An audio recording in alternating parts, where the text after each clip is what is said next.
Hi. This is just a little complaint and a little warning. In case you're interested in mechanical keyboards, do not buy this keyboard. It's called HyperX Alloy 75. It's a 75% keyboard with linear switches, and I really cannot recommend it.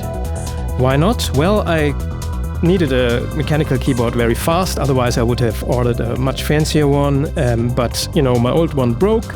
And I'm so used to mechanical keyboards that I really needed one. I'm typing every day, as you can imagine.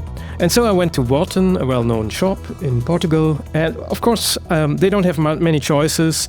And also, I needed an English layout, a US layout, because for programming, I really want to have a US layout, not a Portuguese layout. Otherwise, I wouldn't care. But, for programming, you want to have the square brackets and so on in the right place. So I bought this. It's super expensive. It cost 160 euros, which is above the usual price range I would go for a mechanical keyboard, because I'm not a mechanical keyboard aficionado or anything like that. I just need good switches. Now, why would I not recommend this?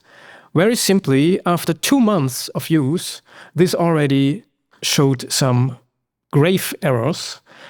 So it's missing key presses, and it's also having double key presses when you really press just once, which is the one thing I would like a mechanical keyboard not to have. Like, you need to have reliable key press detection, and that's just crazy for this price that this kind of malfunction could occur. Now, I've looked this up on the net, and it appears that this is kind of a manufacturing problem, a problem with their linear switches.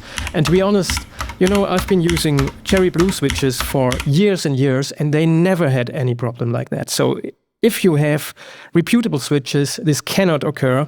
So this must be some kind of design defect. And I gave the keyboard to Wharton's customer service, very nice people, and of course it's not their fault. They are repairing it, but I have, to be honest, zero confidence that they will be able to repair this, because this is probably something that is inherent to these switches. If you're a gamer, you might not even notice double key presses. But of course, if you're typing, my E key was usually EE instead of 1E, which is just infuriating. And so, for 160 euros, don't buy this.